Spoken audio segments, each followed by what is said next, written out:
I saw an article that said money habits are set by age 7, and I thought that was interesting.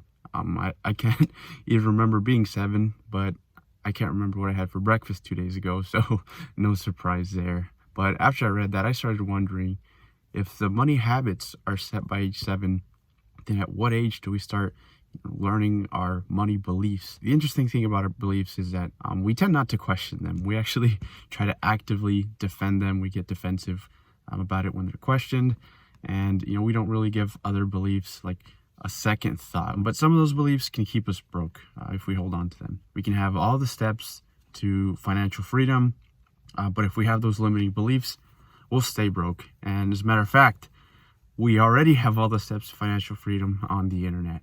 But anyway, I'm going to talk about one common limiting belief that keeps people broke. It kept me broke for many years. I'm still kind of broke, I guess, but depends on who you ask.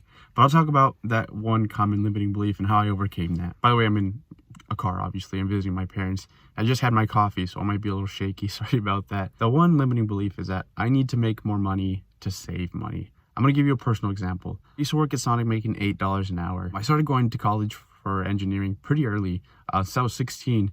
And so I always knew I would be an engineer. I knew that one day I'd be making like 5 times more money than I was making at Sonic. So I told myself, it doesn't make sense to save now because I'll be making 5 times more. So what it takes me to save now in 5 hours, I can save in 1 hour as an engineer or less. And so that's what I told myself, and it made a lot of sense at the time. But it screwed me over. A few years later, I was an engineering intern. I was making about $16 an hour, so twice as much per hour, and I was also working twice as many hours. So I was making 4 to 5 times more than I was at Sonic. So I tried to save money, but I was not successful. And I thought, it's because I don't know how. But luckily I had a mentor in that internship that showed me how. He introduced me to budgeting, saving, and even investing. And I still failed with taking care of my money because deep down, yes, I was making more money, but deep down I still had that belief that I needed to make more to save. That's how powerful beliefs are, because looking back at it, that mentor, he taught me the what, the how, and the why. He taught me everything I needed to know, but that one belief, I guess it was more than one, but that was the biggest one. It kept me from winning with money. And the story isn't over. More mistakes were made. I became an engineer, and I started bringing home like 8 to 10 times more than I was at Sonic, and I still had $0 saved. It wasn't until like 5 months into my engineering career that I opened a savings account. I actually went back into my bank statements to see how much money went in and out of my checking account before I started saving. And I think it was like $75,000. And that's because I got my shit together financially at like 22, a little before 22, which is fairly young. But more of the story, I didn't need to make more money to start saving. And it wasn't the lack of information that kept me from saving. Does making more money help? Yes, it lets me save faster. Does knowing how to take care of my money help? Yes, but only after I got rid of those limiting beliefs, especially that one big one. I'm a big believer. My arm's getting tired, shaking. I had to change the angle there, my arm was shaking. But I'm a big believer in taking some time to learn how to take care of the money I'm currently making before I really focus on making more money, which is like the step I'm trying to work on now.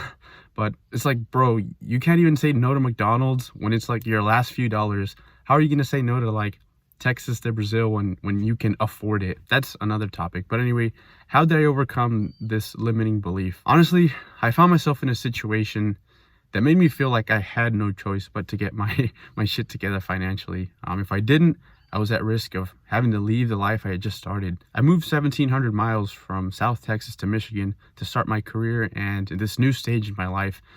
And having to move back with my parents because I couldn't take care of my money, and I got laid off for some reason because it was during COVID, so a lot of people were getting laid off, and I was worried I'd be one of them. I didn't have any money saved, and if I had gotten laid off, I'd have to pay back the thousands of dollars they gave me to relocate. But anyway, moving back with my parents, that was not an option. I got that off the table completely, and I just created this sense of urgency. I created this sense of urgency because I'm making decent money for my age, and I didn't have a lot of debt, so I could have just kept on cruising. So I created this sense of urgency, and I took action.